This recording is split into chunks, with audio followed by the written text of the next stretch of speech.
Out of the blue, we hear a man who claims he is the king of Igbo in Ghana, who claims to be called Ezeindi Igbo One Ghana, whatever he calls himself. Another annoying, information I heard is the fact that, no, he thinks he's powerful enough to establish chiefs in various parts of Ghana.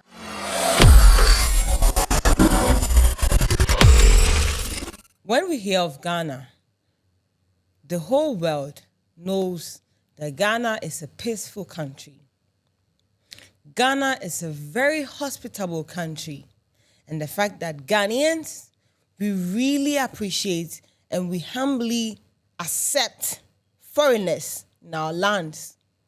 We don't stress them more, and we don't expect them to stress us either. When foreigners come to our land, we actually hold them as our very own. We hug them, we eat with them, we talk with them, we laugh with them. But the question is, when these foreigners come to Ghana, what is their intention? What is their whole motive of coming to Ghana? I'm sure you're wondering why I decided to go to this direction. I'm creating Igbo village, which has never happened in the history of the world among the Igbos in the world. As I'm talking to you, I've acquired 50 acres of land, that is 250 plus of land along the Flower Road, that is at Old Ningo area. Along that road, it's right on the road. I acquired 250 plus of land. My reason of acquiring this land is to build Igbo village in Ghana. I call it Amandi Igbo in Ghana. We'll build a village where we're gonna build the palace of Igbo there, a huge palace. We'll build Igbo town hall there with about 2,000 capacity chairs and 100 rooms guest house. The essence of this guest house is most of the times our governors and our Igbo great leaders do come to Ghana. They always go with their entourage. If they come to Ghana, their entourage will see where they will lodge for free of charge, maybe for a day or two. Most of their visits, it doesn't take more than 48 hours or 24 hours. They stay there free of charge, and they know that, yes, this is what they have benefited from the Igbos living in Ghana. Out of the blue, we hear a man who claims he is the king of Igbo in Ghana. Just say Igbo for no problem. We agree. We understand that in every community, there are people who are, selected to lead a particular group of people. In Tilba, Accra, we have the Dagomba people, and we have a leader amongst them that whenever the Dagomba people are having an issue, they go there and then they settle it peacefully and humbly. That is fine. We have other clans as well and other, tribes as well who have established their communities in the various parts of the country. No problem. But you, who claim to be called Ezeindi Igbo One Ghana, whatever he calls himself. You who came to Ghana in the year 1995 as a businessman from Nigeria. You the same man. You should not go marry Ghanaian woman so say you go figure nationality. No problem. I'm not saying it's wrong to marry a Ghanaian. We accept you. Fine. Now, how can a businessman or someone who came to Ghana with the intention of being a businessman, all of a sudden, you think you are big enough to be installed as king of Igbo in Ghana here? No problem, no wahala. Now you, Sabi, we've accepted. Out of the blue, you this man, you think you have the effrontery, you are bold enough to establish your kingdom here in Ghana. Hey, na Ghana answers na efosa. No, I want to understand. Is that how cheap, Ghana lands are? Even you, again, can you just wake up and go to Kumasi and say you want to establish your own community? And now just say now open our even a whole Ghanaian, can you just stand up and do that in another region? Talk of a foreigner, Nigerian, Igbo to be precise. Already, the Igbos, there are bad news coming from their side. Because mono se musubanya and cannotness, ne westerners, yajumatum. But because of how bad and how mischievous and cunning you Igbos are known for, that is why when you go to your country, Nigeria, you guys are more like sidelined one way or the other. People don't understand, but it's your own character.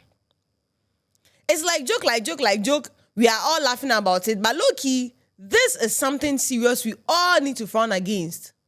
What they bore me past be the fact that there are some Ghanaians, these same people, they will sit at the back and be complaining and like bashing left and right. You go and you be kneeling down to a whole foreigner. Dainty, what? What has he given you? What have you seen? You will be there. These same people will sell Ghana to foreigners and they will come back and come and say, Ghanaians are not wise enough, Ghanaians are foolish, Ghanaians are this, Ghanaians are that. You, Wode Maya, you are saying that in Gambia, when you go to the Gambia, Ghanaians have established a town called Ghana Town. No problem. Just like we have Chinatown in other parts of the world, and fine. That one, it is a community where people who are from a particular country, they just establish themselves, that they have dominated that side. Not that they are taking over that side, though. They are only there because that is where they find people or their fellow natives over there. So they live there, they communicate there, they do a lot of things there. But wait, no. Do you understand his whole motive? Gradually, this is how they'll creep into the country. And before we realize, the Igbos have taken over Ghana. Our peaceful, loving, sweet motherland. This is what these people will do, sir. They'll come and take it. Then you are there, you're complaining that Ghanaians should stop making noise. What are you trying to say, man? Are you no Ghanaian? Well, unless you want to tell me you're a coward or you're a hypocrite. If we see the disease coming, let's cure it before it escalates. What are you trying to tell me? You, this king of whether Igbos and whatever he calls himself, when what is happening, are they trying to say the chieftaincy in Ghana is not strong enough? Or they themselves, they're actually selling the lands to them or giving them the audacity and the effrontery to do what they want to do? If not, I don't understand. Ghana starts now for Sana so that everybody will wake up and they will want to establish kingdoms and villages in the country. Then we know that anyone at all can barge into the country and do what they want. Can you just wake up and say, I'm going to US to establish a town? But because you think Ghana is so peaceful and Ghana, we are so loving and of course we tolerate a lot of things, so you think you can just come out of the blue and do what you want? Or unless the government have connived with this man behind closed doors and Ghanaians don't have anything we don't have an idea about it. Unless that be the issue. If not, what, like government, chieftaincy, chiefs, clans, what are you waiting for? This man has to be stopped and taken back to wherever he's coming from. They should, at the Nigeria Hawkers and someone, go back to your Nigeria and go and establish your own clan. I mean, kingdom. Go there and go and establish it. Another annoying, information I heard is the fact that, no, he thinks he's powerful enough to establish chiefs in various parts of Ghana. Oko Sempie ebi oho, oko Ashama ebi oho, oko Central Region ebi oho. So no, establish chiefs in the various parts of Ghana. You, Ghana, you think you're bold enough, you are powerful enough to do all these things. Hey, are we safe in our country?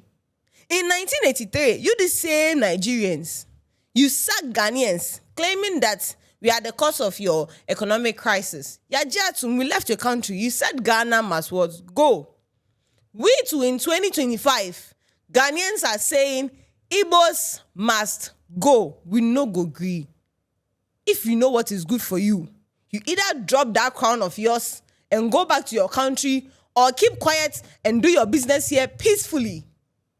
And that is it. With your number one girl with the Midas touch, today I've come with so much heat that I don't think anything can calm me down at this moment, except God. This has been Matters Day. Don't forget to like, share, subscribe, and tap on the bell button. Till then, bye.